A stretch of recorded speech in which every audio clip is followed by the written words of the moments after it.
myself. Actually, so finally, some people have been waiting for a long time for me to put out this record I've been working on. Oh, bad crackle. Okay.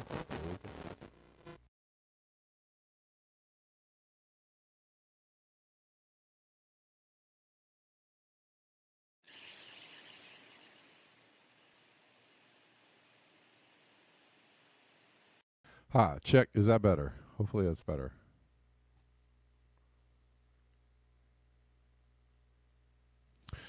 Can you guys hear me okay now? Okay, great. Anyways, I was saying, I apologize for the late start to the show. There's a lot happening and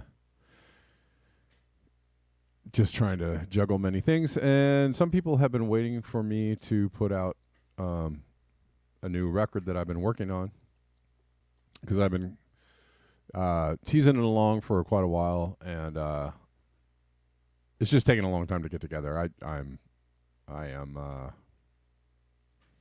balancing so many things in my life that is very difficult to I have to just play the long game, I guess, when I'm working on projects, especially music projects. So anyways, all that being said, I'm about to release a new record, and tomorrow on Bandcamp, tomorrow's Bandcamp Friday, by the way, which means that they don't take a cut.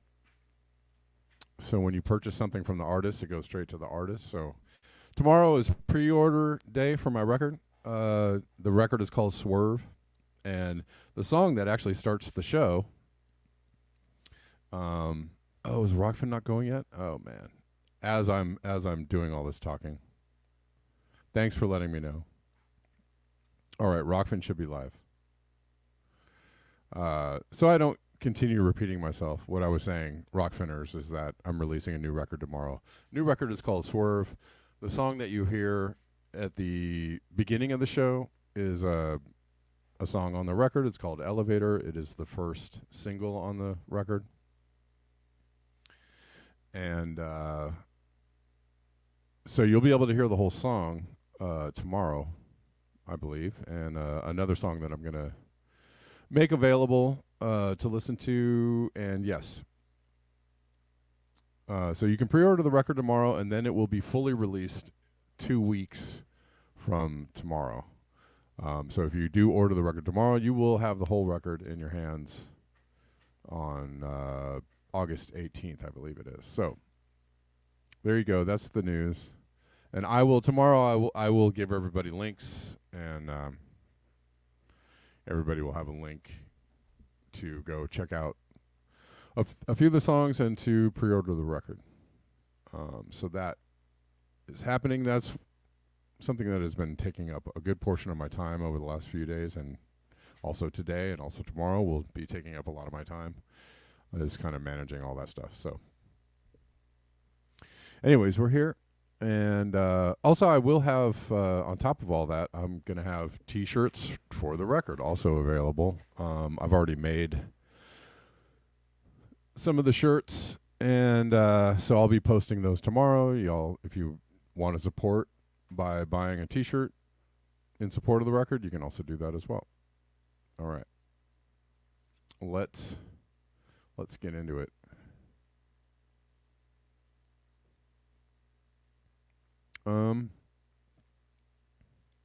Some political news going on. I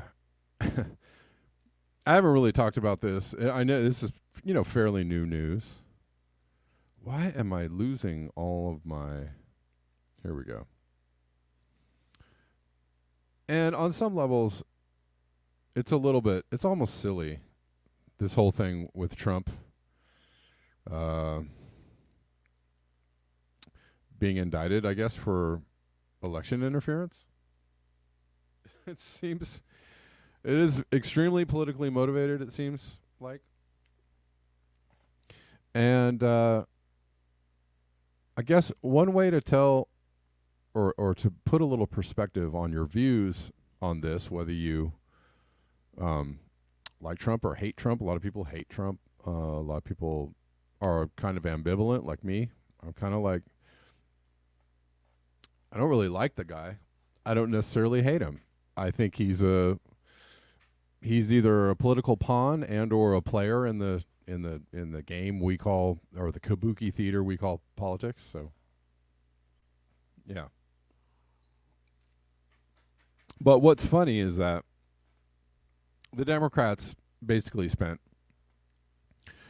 4 years saying that Trump was illegitimate, Russiagating him. When that didn't work out, then they impeached him, and when that didn't work out, then they impeached him again. So they just they really don't like the guy. I'm sorry, I don't know why this is.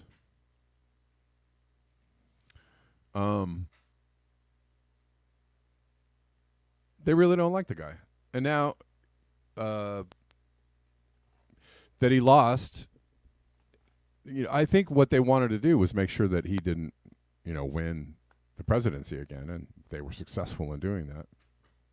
And then, he screamed bloody murder about it, and screamed not fair, just as the Democrats did when he won. The Democrats spent 4 years going, no, he is not my president.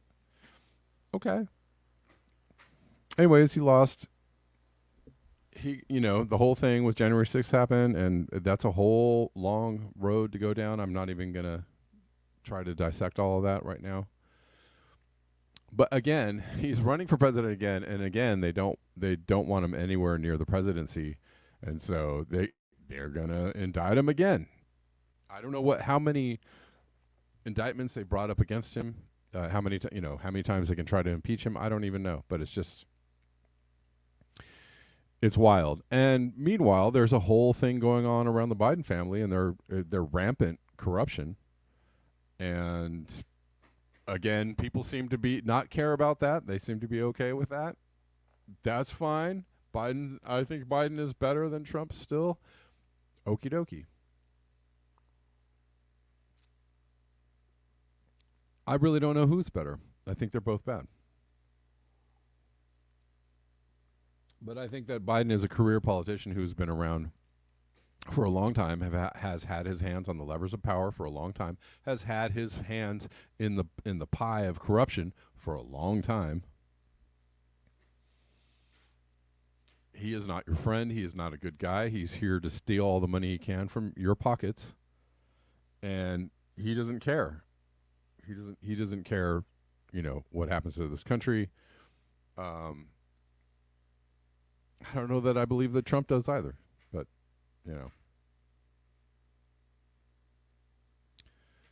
it is just a big cesspool of corruption. So I don't know, this seems highly politically motivated. I don't think it's going to work. I think it's going to backfire. I think every time they try to do this to him, they just make him stronger. But they may succeed in putting him in jail. I don't know. They may succeed in that. It depends on what they get him on, or whether it's real or not. I don't know. If he committed crimes, I guess I would expect him to go to jail. Do I think that he committed a crime by committing election interference? I don't think so. Personally, I don't think so. Not nearly to the level of the Democrats. The Democrats went way overboard. By the way, the Steele dossier and the things that were done against Trump by the Clintons during that whole Russiagate era, Hillary Clinton, the Clinton Foundation has paid a fine for the things that they did. They basically have been found guilty or admitted guilt in their role in conjuring up Russiagate, which was false. They've already been paying fines for that. So, as everybody in the chat is commenting, it's a big distraction, and that's what I think it is. I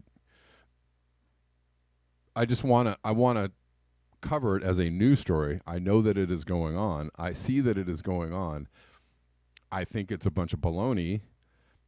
It'll be interesting to see where this goes. I don't know if it really deserves a lot of time at the moment.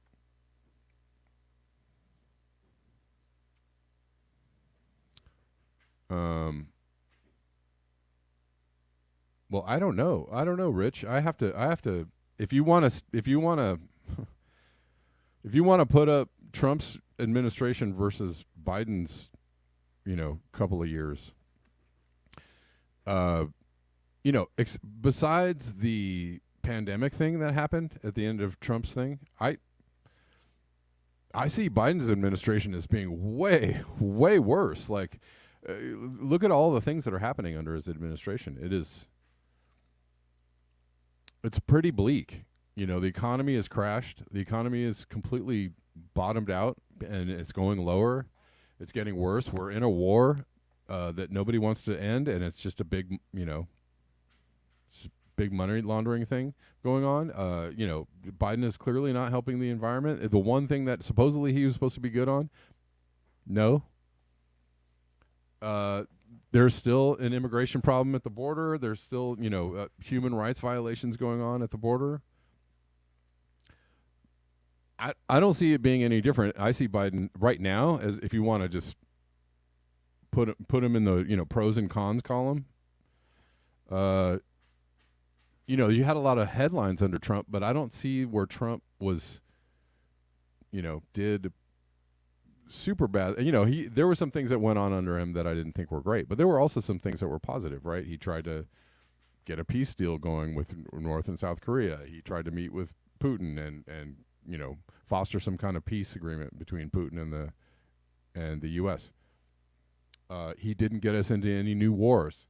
He tried to end wars. He actually negotiated getting out of Afghanistan in the first place. So I don't know. I would actually give him a +1 over Biden right now.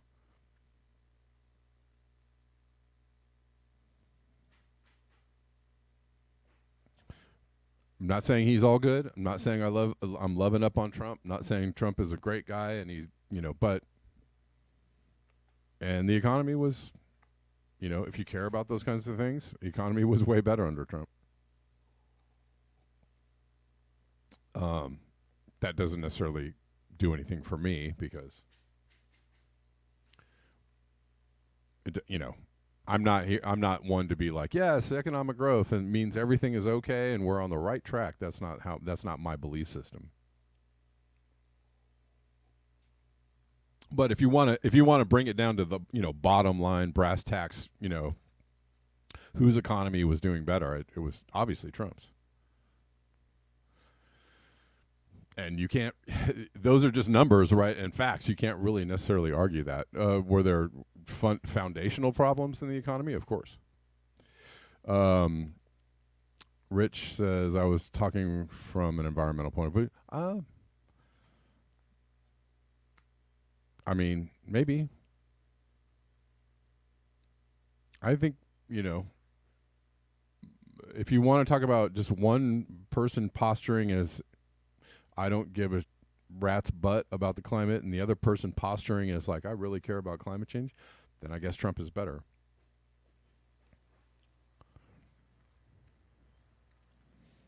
But if that's, I don't know, if you're looking at actual actions on climate, it's a toss-up. I think mostly what Biden is doing is posturing. And it doesn't matter to me. If somebody wants to say I care about the climate, a politician says, "Hey, we got to do something about climate change." I'm not going to really be all that excited because nothing that they're going to propose is going to be anywhere close to the solution. It's going to be a bunch of, well, we'll just put some money over here. We'll put some money over here. If somebody's anti-climate change, they're just like, well, we'll take away money from over here and put it over here. This might, all that talk might have mattered 20 or 30 years ago. It doesn't matter now, I don't think.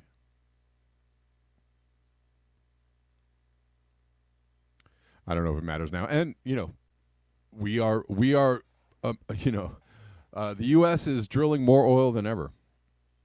So there's that for Biden's climate change policy. The U.S. is, we're drilling more oil than ever. There's your climate change policy. I mean, that, again, if you want to just put it on pros and cons, just on a ledger, I'd give Trump and Biden, I'd give them dead even.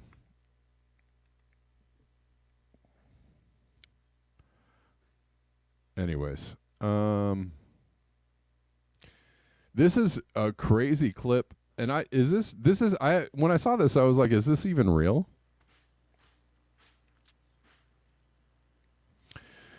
There's a bike lane, I guess, on Lakeshore Drive in Chicago, but it's outside of this barrier. It's right next to the lake, not protected from the lake. All the cars are protected, but the bikes are not. And this guy is trying to, cycle along this bike lane and getting just wiped out by these waves. You're right, Rich. Rich. It's a good point, and that's why I said I don't care about the economy necessarily, because a better economy is worse for the environment. But every president wants a better economy. That's what all people. It seems to be one of the very lowest common denominator things that people care about is the economy, and so as long as the economy's strong, everybody's happy. And that doesn't do anything for me. Anyways, but this is poor guy trying to ride the bike lane through the waves while the cars go zipping on by.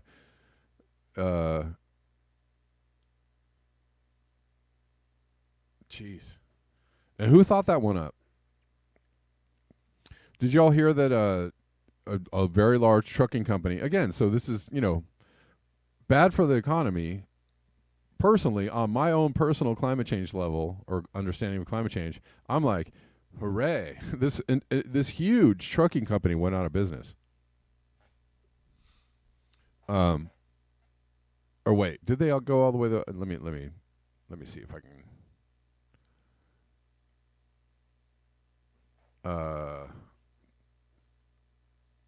I think they went belly up.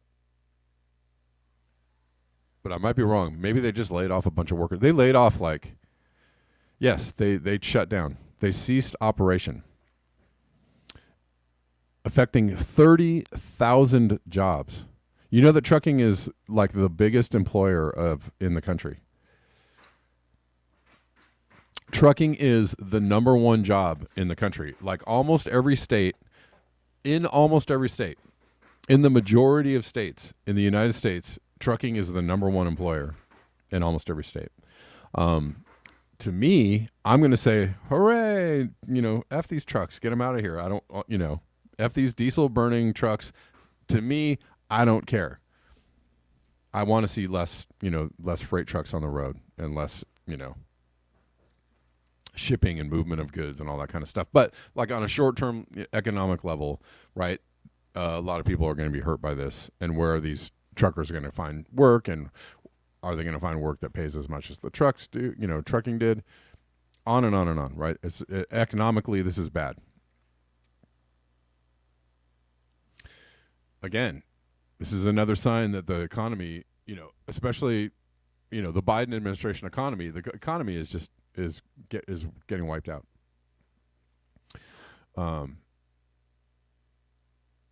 So Yellow Trucking Company headed for bankruptcy, putting 30,000 jobs at risk. And that is a lot of people are very concerned about this.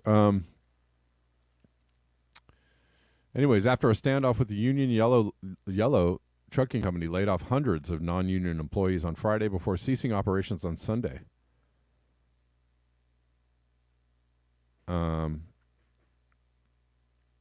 Anyways, yeah, where are these guys gonna go? Guys, as in guys and gals. Teamsters, which represents about 22,000 unionized Yellow workers nationwide, announced Monday that the union received legal notice confirming Yellow's decisions, which General President Sean O'Brien called unfortunate but not surprising. Yellow has historically proven that it could not manage itself despite billions of dollars in worker concessions and hundreds of millions in bailout funding from the federal government. It's a sad day for workers and for the American freight industry. Yeah, so that this is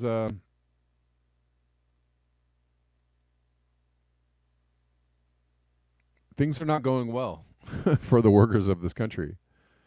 And, Biden is not on their side. It's not on your side, not on their side. Doesn't mean that I think that Trump is on their side either.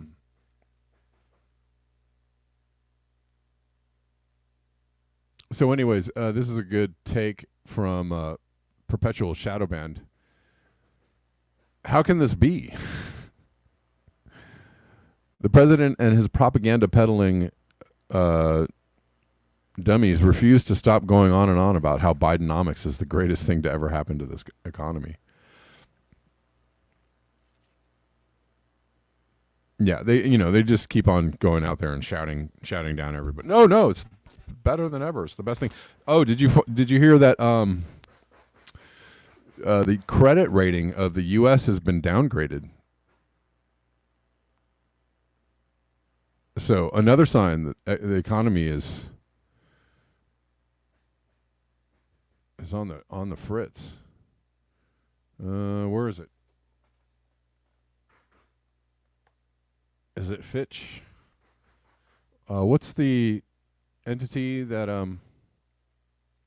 is it just Fitch? I think it's Fitch and something else. Anyways, Fitch's decision is puzzling in light of the economic strength we see in the United States. Really? They've downgraded our credit rating. I mean, these are several, fairly large, structural cracks, on top of the failing infrastructure and the trains derailing and the inability of the administration to deal with, all of these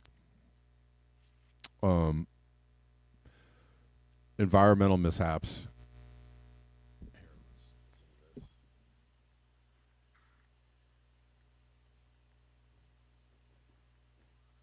Overall annual inflation has declined every month for the past year, and our economy continues to grow. In the longer term, the United States remains the world's largest, most dynamic, and most innovative economy, with the strongest financial system in the world. Fitch's decision is puzzling in light of the economic strength we see in the United States. I strongly disagree with Fitch's decision, and I believe it is entirely unwarranted. Overall annual inflation has declined every month. And they're saying inflation is declining? That is absolute nonsense. Inflation, it's still going on. Things are still going up in price. Packages of food that I buy are going up while getting smaller. I mean, literally every time I go to the store, it's worse and worse. It is not getting better.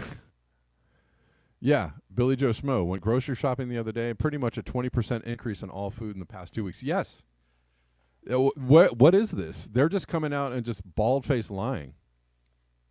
The economy is not doing great. Inflation is not going down. It is going up. They're lost in the sauce, these people. This is a horrible, horrible administration. Absolute chaos and destruction. Absolute chaos and destruction coming from the Biden administration.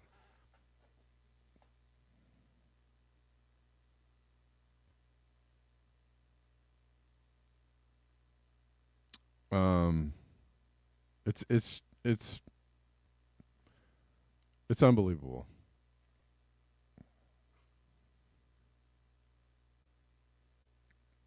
Well,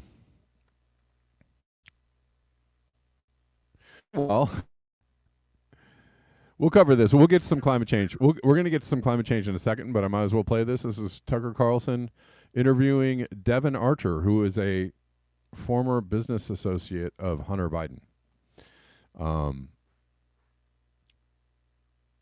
And, the whole thing is that the whole argument about Joe Biden and Hunter Biden is, oh, it's his son. What do you care? What do you care about what his son does? Well, he's all wrapped up in his business, and they're trying to separate Joe from Hunter and say that none of this is even true. Devon Archer is the person that they arrested, I think, at one point, who was going to testify against Hunter Biden as he was on his way to testify against Hunter Biden, they arrested him. But this is a letter hand signed by Joe Biden, saying, "Hey, I really want to be in business with you guys." Kind of amazing. It's from January 20th, 2011, which I think puts you in your late 30s, mid to late 30s. Right. Okay, so you're a younger man. This is from the Vice President of the United States, Joe Biden, to you personally, and it's personalized here at the bottom. Devin Archer, Rosemont Seneca Partners, that was your partnership with Hunter Biden in Georgetown. Dear Devin, I apologize for not getting a chance to talk to you at the luncheon yesterday. I was having trouble getting away from hosting President Hu Jintao, who was running China at that point. I hope I get a chance to see you again soon with Hunter. I hope you enjoyed lunch. Thanks for coming. Sincerely, Joseph R. Biden Jr. P.S. Handwritten, happy you guys are together. So there are many levels here. But here's the Vice President of the United States saying to you, a man in his mid-30s, who's not a government official, I'm sorry I was occupied with the guy who runs the world's largest country. I would much rather talk to you and thank you. What was he thanking you for? Well, first of all, it's a lovely letter, and it was... It's quite enthusiastic. It's a little weird, though, right? Yeah, well, it was kind of the beginning of our partnership, and he was thanking me and thanking Hunter, I think, at the end of the day, for bringing this idea of this government regulatory strategic advisory business into the private equity world. And I think he was excited about the prospects for Hunter, and, he was just thanking me. I think it was a nice gesture.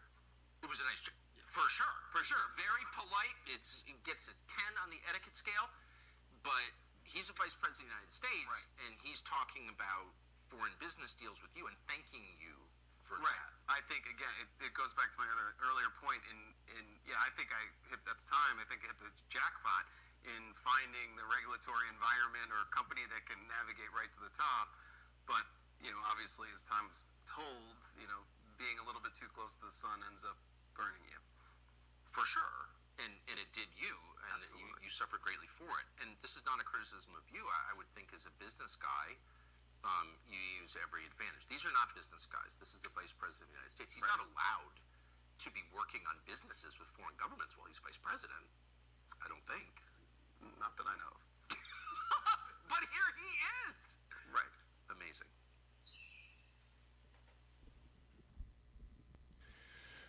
Yeah. Well, there you go.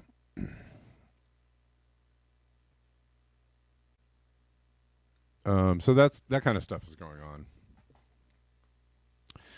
on. Let's go. Osama, sorry to hear about your computer problems, man. That is some whackness.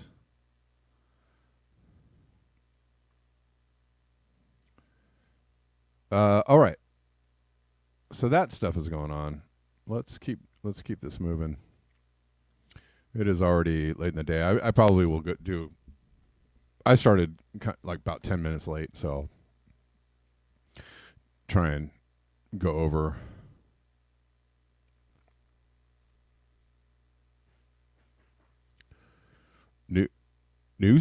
Newsom is going to debate DeSantis. Is Newsom running? Is Newsom actually running? I must have missed that one. Is he running for president? That's kind of big.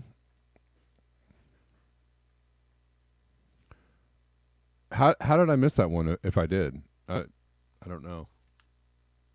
Or has he not declared?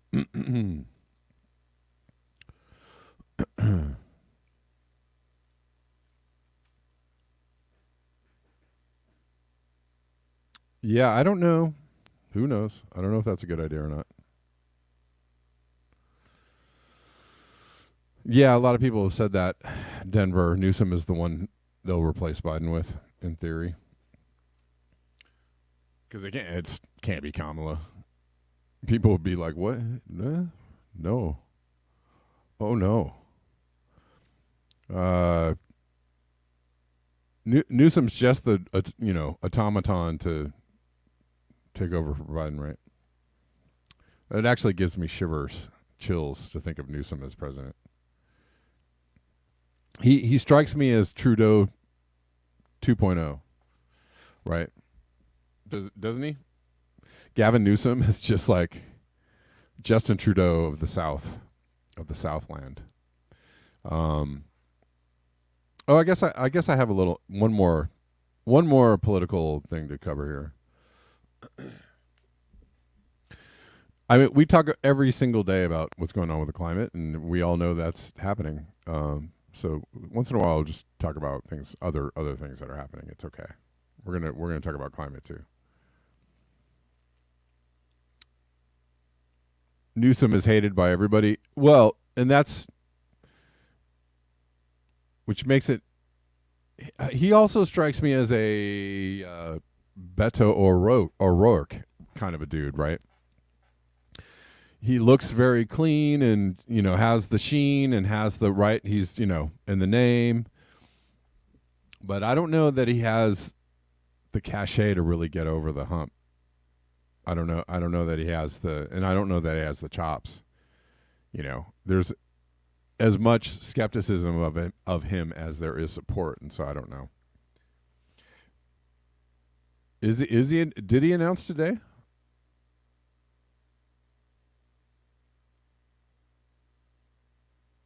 Oh, I see.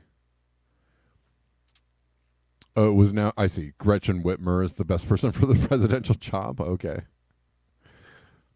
Sure. Anyways, here's from Revolutionary Blackout Network. Here comes the desperate attacks from the establishment on Dr. Cornel West. So there's an article that says Cornel West owes more than $500,000 in unpaid taxes. Wow. Right on time, right? Somebody says this makes me respect him more. Right? Yeah, I don't, this seems like again, politically motivated attack on Cornel West. They really don't want him running in the Green Party. Why? Because he has name brand recognition. Lightning Rod, that is a good question. Why am I only at 2.7 thousand viewers on YouTube? Because I've been shadow banned since 2019 or so, maybe 18. Yeah. There was a time when all my videos on YouTube got like a couple of thousand views a day. I was getting followers all the time. I was gaining a lot of followers, as you would if you had any kind of algorithmic reach. But I can't remember the exact time. At some point, they just decided, like, nope, you're not going to get any more followers. You're just not ever going to get any more followers. And that was like 4 years ago. And, right, I have almost 18,000 on Rockfin, so there you go. They decided I wasn't going to get any more followers. And then they decided I wasn't getting any more views on my videos. So even though they stopped my followers, I was still getting a couple thousand views on my videos a day. And then my views started going down to like started going down to 1,000 views, and then it started going down to 500 views, and then it was like 200 views, and it was like 100 views. Right now, it's just like all my videos get like 49 views. I'm like, all right, really? Okay. I don't take it. I try not to take it personally, but it does cause me some degree of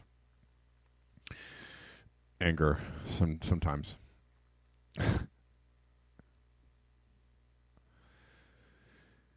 But if you want to know why, that's why. Because they decided that they don't want me. They don't want anybody watching me on YouTube is what they decided. What's up, Rockfin people? How you doing? We're here. At least Rockfin allows me to say what I want to say and get viewers and stuff like that.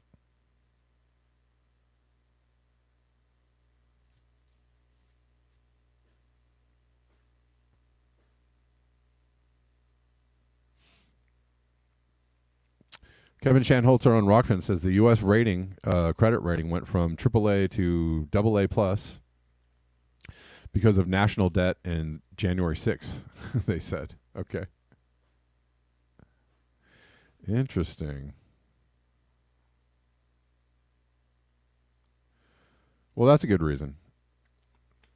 Anyways, yeah, they don't want Cornel West to run. They're very upset that he's running in the Green Party. They're very upset because he has reach. Obviously, he has visibility in the black community. They don't want people somehow messing with their Democratic demographic.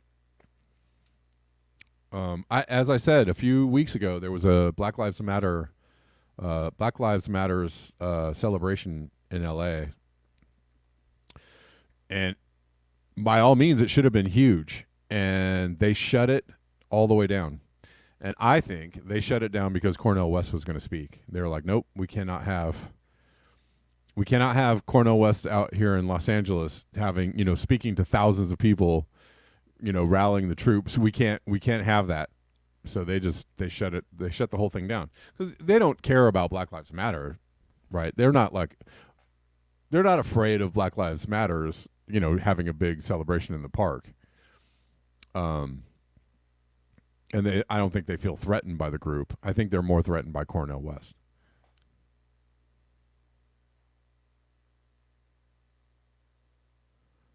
You're getting ready to get your gold coin, Creative Experiments? All right. Cool.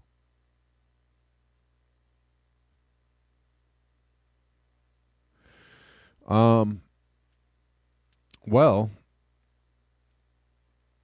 it's obviously the same. There's the daily China flooding videos. Because it's already kind of getting late very quickly. I'll show you one of the scariest ones today.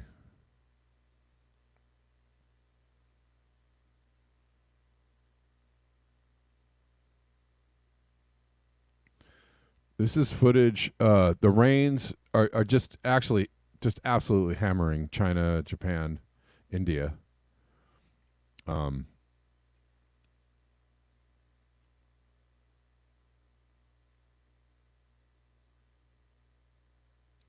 This is really scary footage. And that guy actually saved the person driving the car with the camera. Had that person not gone ahead and ditched it, that person might have been in the ditch. That is insane. And very, very frightening. So washed away this whole road. Nobody saw, obviously these drivers didn't see it. And this guy we'll watch it again.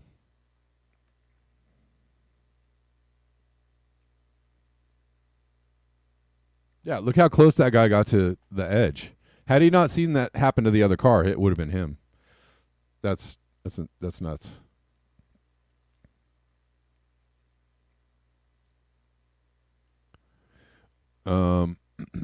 But China submerged in filthy floodwater, massive flood and massive flooding in Japan due to Typhoon Kanun.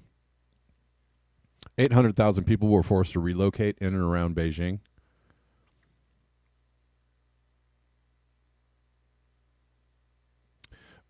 I'm gonna play a clip by Jimmy Dore. I've been he's talking about, he's been going on hard on the climate change thing. But I have to say and give Jimmy Dore some props because he started talking about climate change yesterday during a show, and I was like, oh my God, is this going to be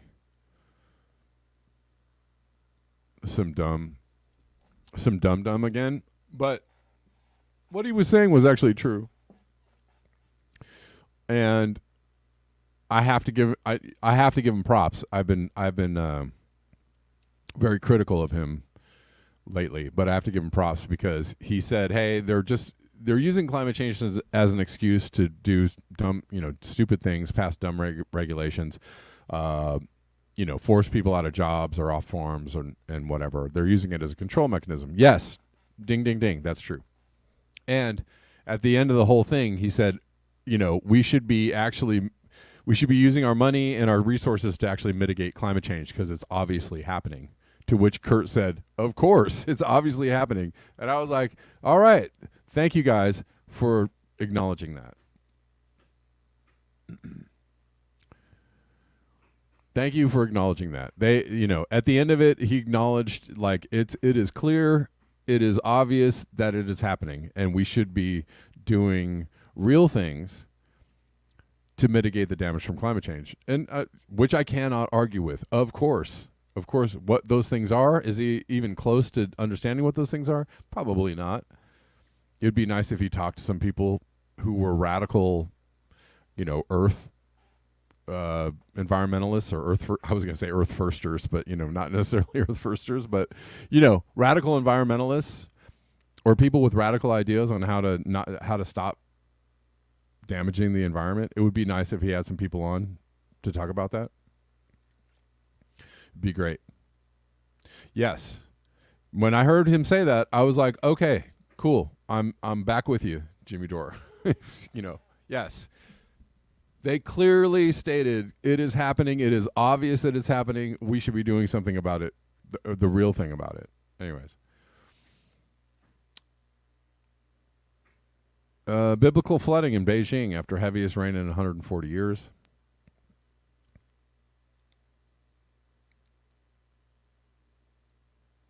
Yeah, because it disturbs me when people talk about climate change being a control mechanism but leaving the door open to climate change not being a thing. That's where I diverge from somebody doing that. I diverge from that because it's just you're misinforming people and you're not helping people, and you're probably going to end up hurting people by that.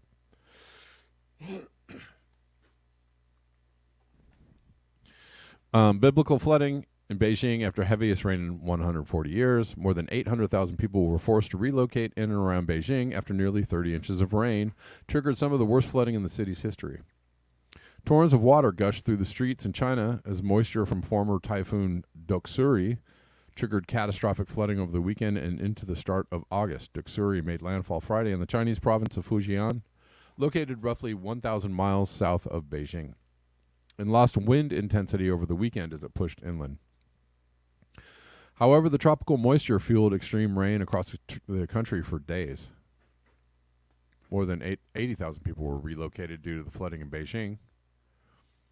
At least 26 people have died due to the flooding. The death toll may continue to climb as officials assess the damage and as floodwaters gradually recede. And we've been showing these videos every single day. So, and I could show you more, but I don't think you need to. They're all over Twitter. Every single day, all over Twitter. Flood video, massive flooding, massive flooding, massive flooding. It is everywhere in the Far East. Let's see.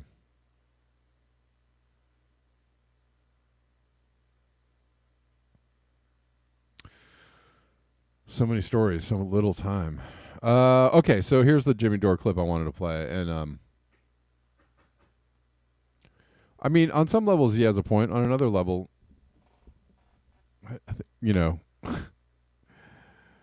leaf blowers are annoying. And I actually don't have a problem with leaf blowers going away, and lawnmowers going away. But who is it going to hurt? People that are scraping, people that are running, landscape services and gardening services and are, not making a ton of money necessarily. And they're going to, they're upending this business model. And he made a good point. It's like, they're going to outlaw these gas powered mowers and leaf blowers, but not, there are plenty of other things that are highly pollutive that they're not going to outlaw, right? Again, I don't necessarily have a big issue with this. But the thing is if you're replacing all of these leaf blowers and lawnmowers with battery-powered, electrified leaf blowers and lawnmowers, is that really helping the environment? I don't know. Maybe on a small level, but it is just, again, you're just revolutionizing the infrastructure. And what is it that is destroying the planet? Infrastructure. It's the infrastructure. All of it, whether it's battery powered or gas powered, all of it destroys the environment. So I don't really see it as a win to just have everybody, you're just forcing people to consume different gadgets. Oh, throw away all your old leaf blowers because you can't use them anymore, and everybody buy new ones. Oh, great. Who won on that one? But I do dislike leaf blowers majorly, so I'm not necessarily sad to see them go. Anyways, let's watch this clip from Jimmy.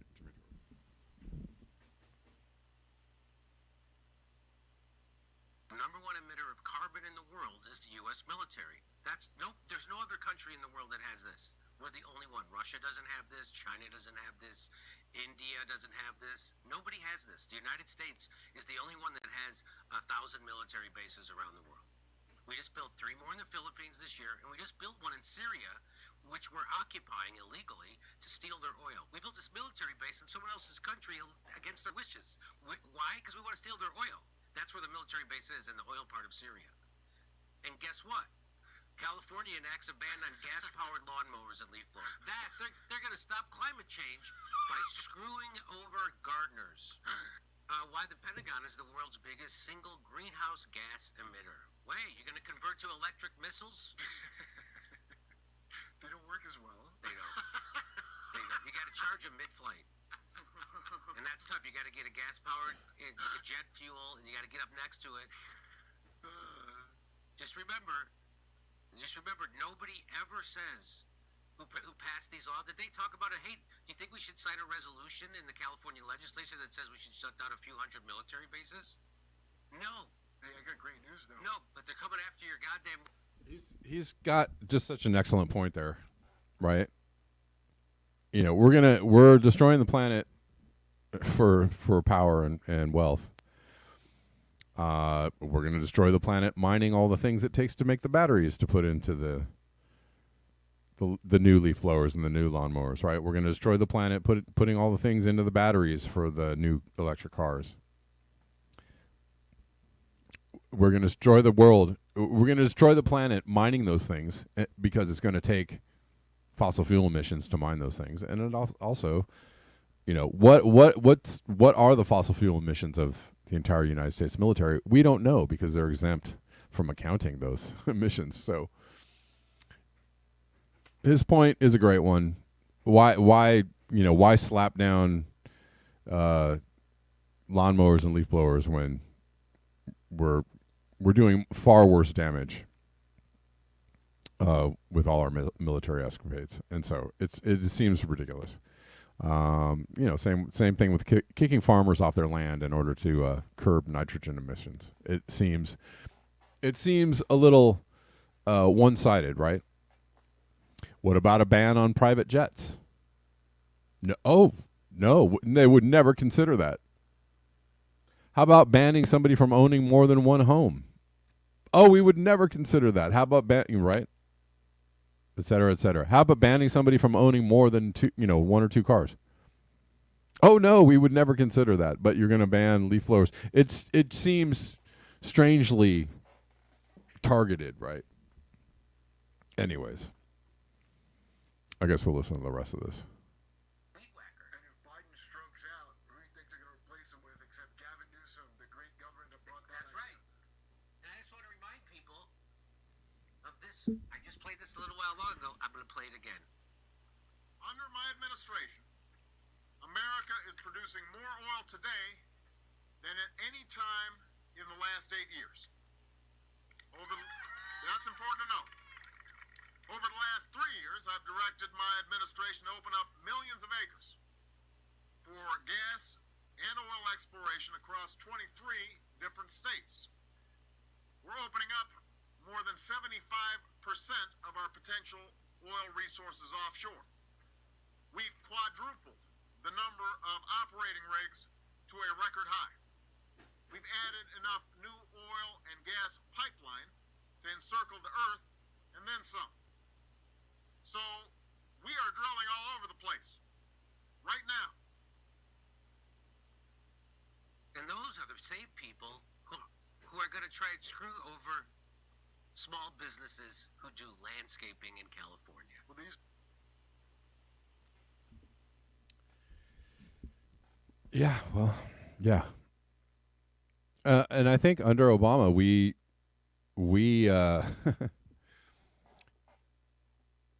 I think we exported like a record amount of fossil fuels,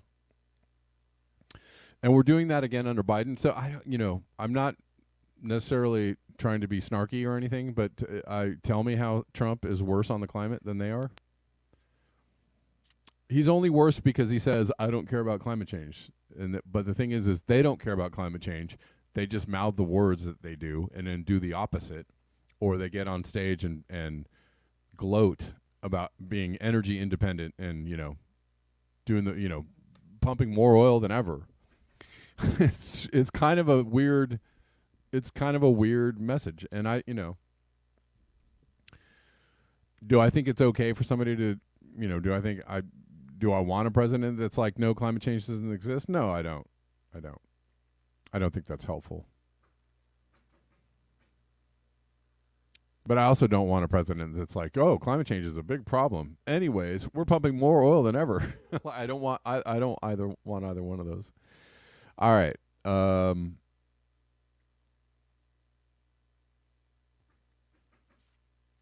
Before I figure out what I'm going to end with here, the very best ways to support the show are paypal.me/Kevin Sandblum, Venmo at Kevin Sandblum, Cash App at Red Llama Music, and why is this having an issue? Buymeacoffee.com/Blackburn News. All those links are in the description box, and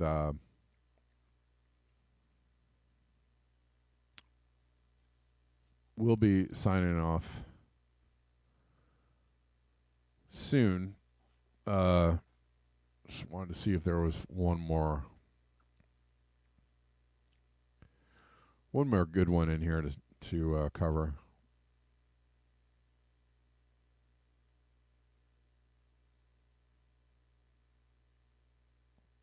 But good video by Jimmy Dore, and a good segment yesterday by Jimmy Dore, and he did at the end of that segment say, why don't I actually do anything about change? Because it's clearly happening. Jimmy Dore, kudos. And I apologize for, well, no, I don't apologize. I mean, I was calling him out on some bullshit, because he was doing some bullshit there for a second. He was kind of intimating that climate change wasn't like a real thing. And he kind of reversed course there, right? Because a few weeks ago he was like, there's more coral than ever. Well, let me check that. And he said that intimating that he thought climate change wasn't like a real, wasn't really happening. So I called him out. I think I rightly called him out on that, and I'm sure plenty of other people did too. But kudos for at least saying, hey, this is a real thing. We should be doing something about it. It's clearly happening.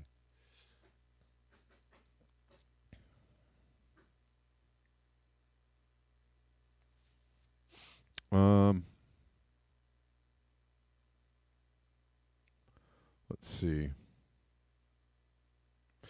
Not only is Japan being flooded, Japan is having one of its worst heat waves ever.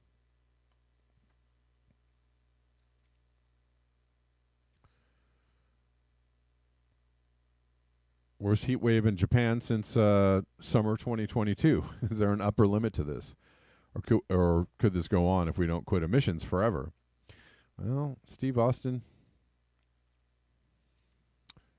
we need to quit emissions, but it still might be going on if we don't do something else. Japan just experienced the worst heat wave since records began in 1875. But apparently they just broke the records that they set last year.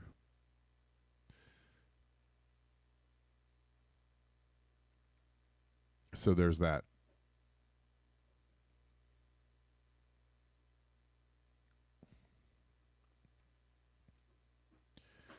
And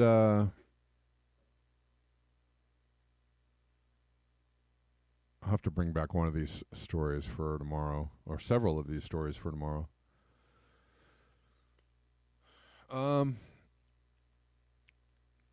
Pollution particles may be contributing to the dramatic drop in global insect numbers, even in remote wilderness areas. Ability to find food and mate is reduced when their antennae are contaminated by particulate matter from industry, transport, and bushfires. Oh. You mean it's not just about molecules? It's not just about CO2? Well, golly, tell me more. The impact of air pollution on insect health and reproduction is greater than previously understood. Could be contributing to global declines in insect populations, including in remote wilderness areas. Researchers from the University of Melbourne, Beijing Forestry University, and the University of California, Davis report that an insect's ability to find food and mate is reduced when their antennae are contaminated by particulate matter from industry, transport, bushfires, and other sources of air pollution. Guess what? All other living creatures are affected by this particulate matter as well, right?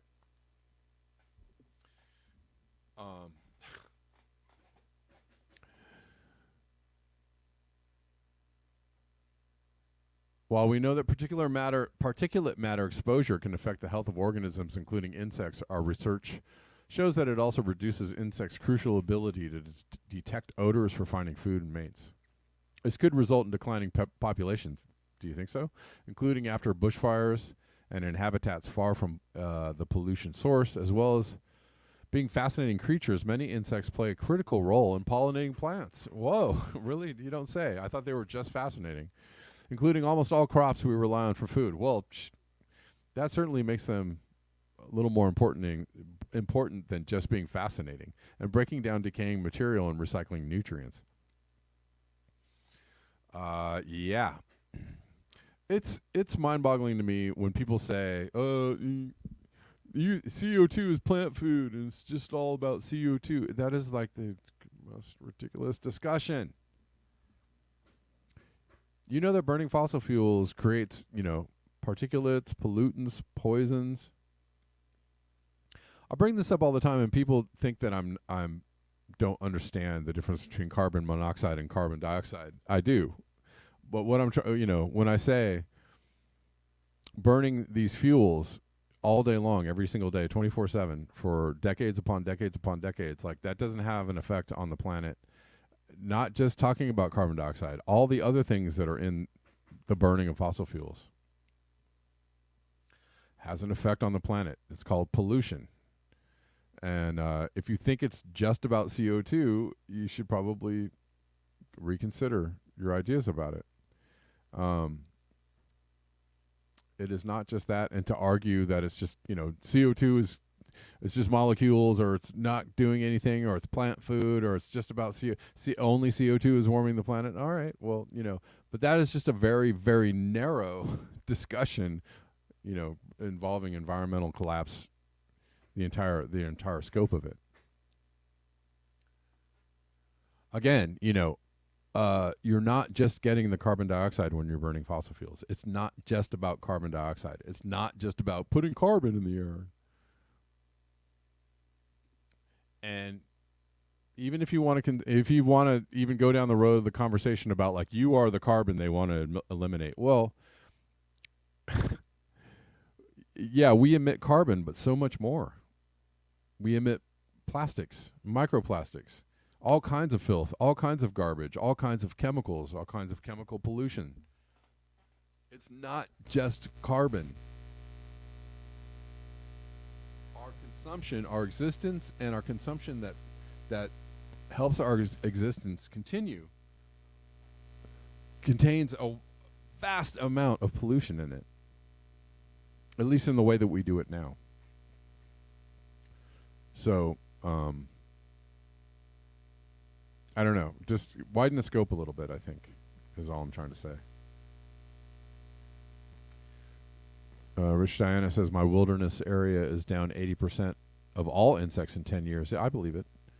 There are very few insects here. In fact, what I've noticed lately, and I think I've said this before, is that I don't hear crickets anymore. I mean, crickets used to be a year round, kind of song in the back in the background where I live. And I realized a couple months ago, I was like, where are the crickets at? There are no more crickets. I don't hear any crickets anymore. I should hear crickets all day and all night here, and I don't anymore. I only hear crickets when I take my dog on a walk around the block, and there are a few houses with, there are several houses with indigenous, plants, right? Instead of regular gardens, they've got a bunch of indigenous insect attracting type plants, right? Their whole front yards are like that, and I'll walk up on it and I'll notice, oh, crickets, and then I'll walk away from them, and the cricket sound fades. So there are only crickets existing in these pockets of indigenous plant life around my house, but here in my house, in my garden, they're gone. They're gone. I don't hear them anymore. Also, the June bugs are gone. June bugs used to proliferate every summer. No more June bugs. I don't see them anymore. We used to have bees. Every year, I don't see any more bees. My plants are not pollinating. Some of my plants are not pollinating because there are no bees around. It's very frightening to me. It's very, those little things are little tells that things are not right. I don't know. So I'm going to start studying and investigating the ways that I can bring the crickets and the bees and some of the insects back to the yards around here, because they're necessary for life to continue. All right, guys, that does it for me. Thank you so much for your eyes, your ears, and your conscience. I appreciate you hanging out with me every single day on these interwebs. I will see you tomorrow. Tomorrow's Friday Fix at the regular time of 12 p.m. Pacific Daylight Time. And until next time, peace.